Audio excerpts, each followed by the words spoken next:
की प्रॉब्लम्स के बारे में आप क्या क्या जानते शुरू हो हैं? चुकी है हमारी।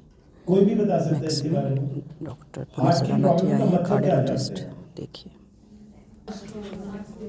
ये बीमारियां कौन कौन सी हार्ट की आप लोग जानते हैं? ब्लॉकेज, हार्ट ब्लॉकेज, सबसे इम्पोर्टेंट जो होता है आजकल बीपी, की जो आप सुन बीपी, रहे हैं, ब्लड प्रेशर तो है ही हाँ है बीपी, बीमारी।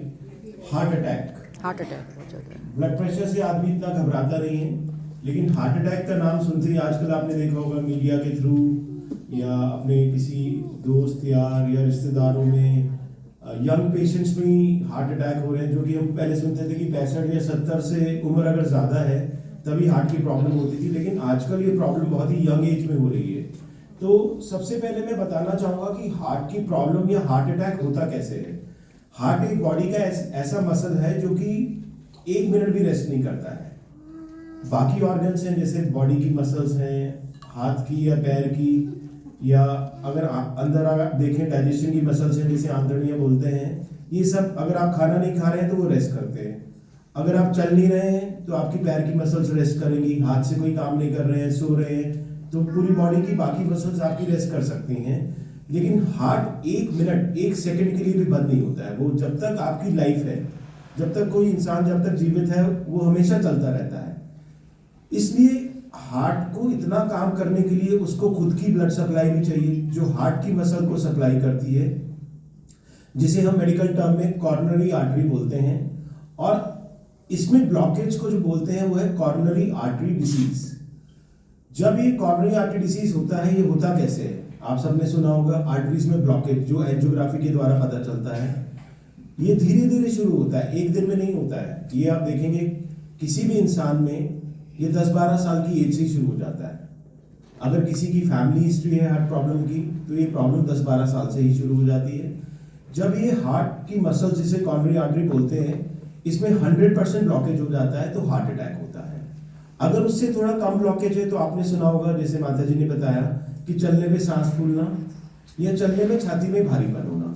तो सबसे इंपॉर्टेंट है हमें ये किस तरह पता चले कि ये सांस फूलना है या छाती में जो भारीपन है ये हार्ट से रिलेटेड है। तो हमें उसका पेन का या इस डिस्कम्फर्ट का कैरेक्टर कैसा होता है, ये बहुत इंपॉर्टेंट है आम जनता को जानने के लिए। हार्ट का पेन जो होता है, एंजाइना का पेन बोलते हैं जिसे, जी हम जब चलेंगे तो एक छाती में बहुत भारीपन, जैसे बहुत ज्यादा वजन रख दिया है, और ये भारीपन आपके बाएं हाथ में, दाएं हाथ में या आपके जबड़े की तरफ जा सकता है। और जब हम रुकेंगे तो ये ठीक हो जाएगा। इसके साथ सांस भी फूल सकता है, पसीना आ सकता है। तो ये बहुत इंपॉर्टेंट कैरेक्टर है कि हम एंजाइना पेन को सबको पता होना चाहिए कि पहचाने कैसे। सबसे इंपॉर्टेंट इससे ओवरलैपिंग फीचर होता है एसिडिटी का पेन। जैसे हम सब लोगों इंडियन कॉन्टेक्स्ट में अगर आप फैमिली में भी देखेंगे, खासकर अगर आप एल्डरली या बूढ़े लोगों को देखेंगे, उनका एक बहुत ही सिंपल, बहुत ही कॉमन सिम्टम होता है, मेरे को गैस बहुत बनती है और वो गैस मेरे छाती पे चढ़ जाती है। ये आपने अपने घर में भी सुना होगा, हमारे घर में हम लोगों ने भी सुना हुआ है। लेकिन कोई भी अगर व्यक्ति है, पेशेंट है, अगर 45-50 से ऊपर है, तो उसको हर एक पेन को एंजाइना पेन ही समझना चाहिए। एसिडिटी के पेन से आपको जान का खतरा नहीं है, लेकिन अगर आपने इसको एंजाइना पेन समझा है और आप नियर बाय डॉक्टर के पास चले जाएं, तो कम से कम एक ईसीजी जरूर करा लीजिए, ताकि उस हार्ट की प्रॉब्लम को रूल आउट कर लें, क्योंकि एसिडिटी से पेशेंट की जान का कोई खतरा नहीं है। अगर आप टाइमली हार्ट की पेन को रिकग्नाइज कर लेंगे तो आप फर्दर प्रॉब्लम से बच सकते हैं। ये तो हो गया किस तरह का पेन होता है। अब इसके रिस्क फैक्टर्स क्या होते हैं हार्ट प्रॉब्लम के, या कॉर्नरी आर्टरी डिजीज, या एंजाइना या हार्ट अटैक के। रिस्क फैक्टर्स को हमने 2 पार्ट में डिवाइड करा है। एक होता है मॉडिफाइबल, एक नॉन मॉडिफाइबल। नॉन मॉडिफाइबल होता है जिसमें हम कुछ ज्यादा कर नहीं सकते, जैसे पेशेंट की एज तो हम सबकी बढ़नी है, उसको आप रोक नहीं सकते हैं। दूसरा होता है सेक्स। मेल सेक्स में हार्ट की प्रॉब्लम ज्यादा होती हैं, लेकिन मेनोपॉज के बाद यानी 45-50 के बाद फीमेल्स में भी हार्ट की प्रॉब्लम का चांसेस और प्रोबेबिलिटी उतनी ही होती है। तीसरा होता है आपका रेस।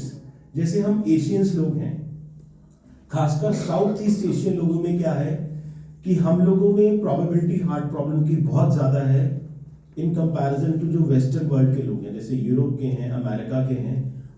क्योंकि हमने जो देखा गया है, हमारे डेटा में दिया गया है कि जो साउथ ईस्ट एशियन लोग हैं, अमेरिका में या यूरोपियन कंट्रीज में भी रहते हैं, उनमें हार्ट प्रॉब्लम की प्रोबेबिलिटी ज्यादा है। तो हम लोग साउथ ईस्ट एशियन लोग ज्यादा प्रोबेबिलिटी है हमारे में हार्ट प्रॉब्लम होने की। तो एज, सेक्स, जेंडर, फीमेल का मैंने आपको बता दिया, रेस बता दिया आपको, ये सब ऐसे रिस्क फैक्टर्स हैं जिनमें हम बहुत कुछ नहीं कर सकते। चौथा सबसे इंपॉर्टेंट है जिसको हम भूल जाते हैं, फैमिली हिस्ट्री। अगर आपके किसी फैमिली में, ब्लड रिलेटिव्स में, आपके पेरेंट्स में, दादा दादी की तरफ या आपके नाना नानी की तरफ किसी को हार्ट की प्रॉब्लम है, तो आप में प्रोबेबिलिटी आम जनों की अपेक्षा थोड़ी ज्यादा होती है। ये सब तो होगी नॉन मॉडिफाइबल रिस्क फैक्टर्स, इसमें हमारे हाथ में कुछ नहीं है, ये सब चीजें तो नेचुरल है, होना ही है। सबसे इंपॉर्टेंट है जिसमें हम प्रिवेंशन कर सकते हैं वो है मॉडिफाइबल रिस्क फैक्टर्स।